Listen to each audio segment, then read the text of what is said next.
Communist party CPI తరఫున అభినందన తెలియజేస్తా ఉన్నాను. ప్రధానంగా కేజ్రీవాల్ అక్రమ అరెస్టును నిరసిస్తూ దేశవ్యాప్తంగా అనేక ఉద్యమాలు నిర్వర్తిస్తూ ఉన్నారు. ఆ ఉద్యమాలన్నిటికీ కూడా భారత కమ్యూనిస్ట్ పార్టీ సంపూర్ణ మద్దతు తెలియజేస్తా ఉందని ఈ సందర్భంగా తెలియజేస్తూ, వారికి మద్దతు తెలియజేయడమే కాదు, వారు నిర్వర్తిస్తున్న పోరాటాల్లో భారత కమ్యూనిస్ట్ పార్టీ కూడా మమేకమై పోరాడుతుందని ఈ సందర్భంగా తెలియజేస్తా ఉన్నాను.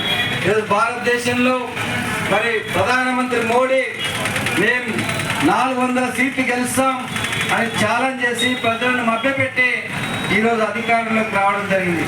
అధికారంలో వచ్చినప్పటికీ కూడా ఆయన ప్రభుత్వం ఎప్పుడు పడిపోతుందో తెలియని గందరగోళ పరిస్థితిలో ఈరోజు బీజేపీ ఈ దేశంలో అధికారం చెలాయిస్తూ ఉంది. ఈరోజు మొత్తం కూడా 252 సీట్లకు పైగా అధికారానికి దగ్గరగా కావడం జరిగింది. కానీ ఈ దేశంలో ఇండియా కూటమి ఏర్పడి భారతదేశ వ్యాప్తంగా మరి పెద్ద ఎత్తున బలం పుంజుకొని అధికారం దగ్గరగా వచ్చి ఆగిపోవడం జరిగింది. ఏదేమైనా ఈరోజు నరేంద్ర మోడీ గారికి, చంద్రబాబు నాయుడు, అక్కడ నితీష్ గారు సహకారంతో ఈ దేశంలో అధికారం చెలాయిస్తున్నప్పటికీ కూడా ఏ క్షణంలో ఆ ప్రభుత్వం పడిపోతుందో తెలియని గందరగోళ పరిస్థితిలో ఈరోజు భారతదేశ రాజకీయాలు ఉన్నాయి. మరి ముఖ్యంగా ఢిల్లీ నగరంలో మరి అధికారంలోకి వచ్చిన కేజ్రీవాల్ మరి దేశవ్యాప్తంగా తన ప్రభావాన్ని చూపడం జరిగింది.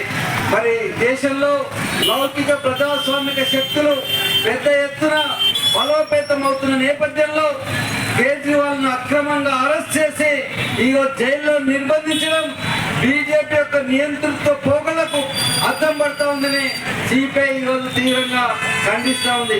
ఏది ఏమైనా ప్రజాస్వామిక ఉద్యమాలను మనం దేశవ్యాప్తంగా మరింత బలోపేతం చేసి ఈ నియంతృత్వానికి వ్యతిరేకంగా పోరాడాల్సిన అవసరం ఎంతైనా ఉంది.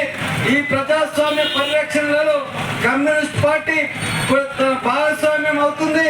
ఆ ప్రజాస్వామ్య పోరాటంలో భారత కమ్యూనిస్ట్ పార్టీ కూడా కదం కలిపి మరి పోరాడుతూ ఉందని ఈ సందర్భంగా తెలియజేస్తూ, ఈ అవకాశం ఇచ్చిన మిత్రులందరికీ భారత కమ్యూనిస్ట్ పార్టీ తరఫున ధన్యవాదాలు తెలియజేస్తూ, భారత కమ్యూనిస్ట్ పార్టీ కూడా ఈ పోరాటంలో తన భాగస్వామ్యం ఉంటుందని ప్రకటిస్తూ ముగిస్తా ఉన్నాను. Thank you.